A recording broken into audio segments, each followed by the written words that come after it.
We're ready. We are ready. The whole city is ready. The whole country is ready. We call this the Obama factor.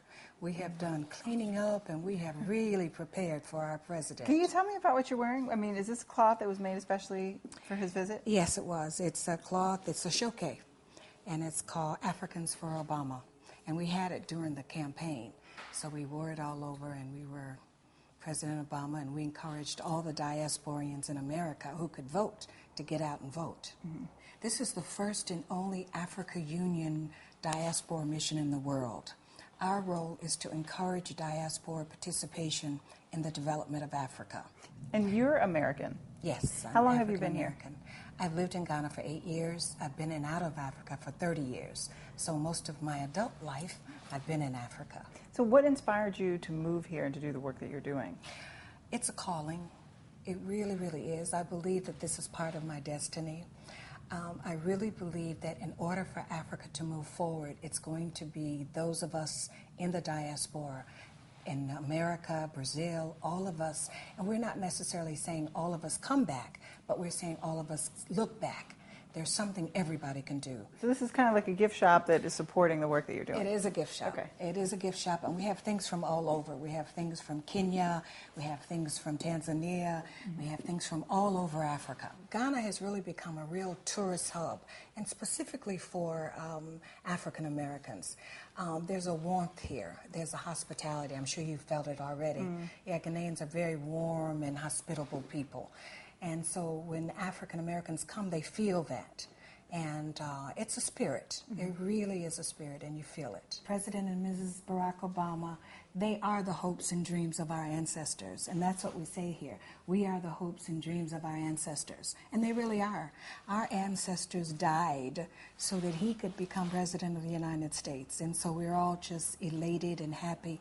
And I think that this visit is not just for Ghana, but it's for all of Africa. To have the most powerful man in the world to be an African American of African descent, I mean, having gone through those dungeons and having the pain of slavery and the shame of slavery, and to come back as the President of the United States of America, the most powerful country in the world, I mean, how do you describe the feeling? There's no words. Can you tell me about some of the things you have up on display here? Well, these are things that I brought back. You know, I spent 6 months in the States working for him. When I came back, I brought him back on the plane with me. Did you actually bring this? I actually brought it back on the plane. In fact, it was so funny. Everybody kept saying, well, where's the president? And everybody was looking around saying, what are they talking about? And then at the end, we pulled him out of, he was checked. So we pulled him out and showed him everybody on the plane. So we brought him back with us. And we just brought these things, you know, so that people, and we have a display, which just a display of pride, really.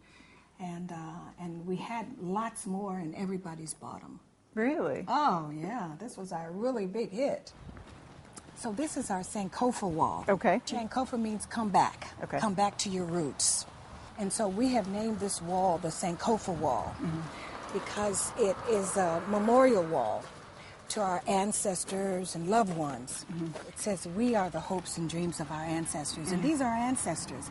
In fact, this is my mother. Which one? Desiree Bennett. Desiree. And that's my father. Oh, wow. And that's my best friend, Charlotte. And that's my grandmother and my godmother. So you put their names here, why? In honor of them. Most of them didn't get an opportunity to come to Africa, but now their names are here. I'm just curious if you've seen any distinction being made by Africans, you know, kind of saying, well, you're not African. There's something different going on there. Oh, absolutely. Absolutely. As I said, you know, one of the things that we want to do is talk about the positives, but there's some uncomfortableness too. I mean, one of the things is that, I mean, you really have to be here a while before there's a trust and you really begin to feel a part of the society here. So it's not like they just said, oh, okay, welcome home. Do you think African Americans have a responsibility to look back? Absolutely. I think so. I feel that sense. You see, and too often, I don't think you can be whole until you really know your roots.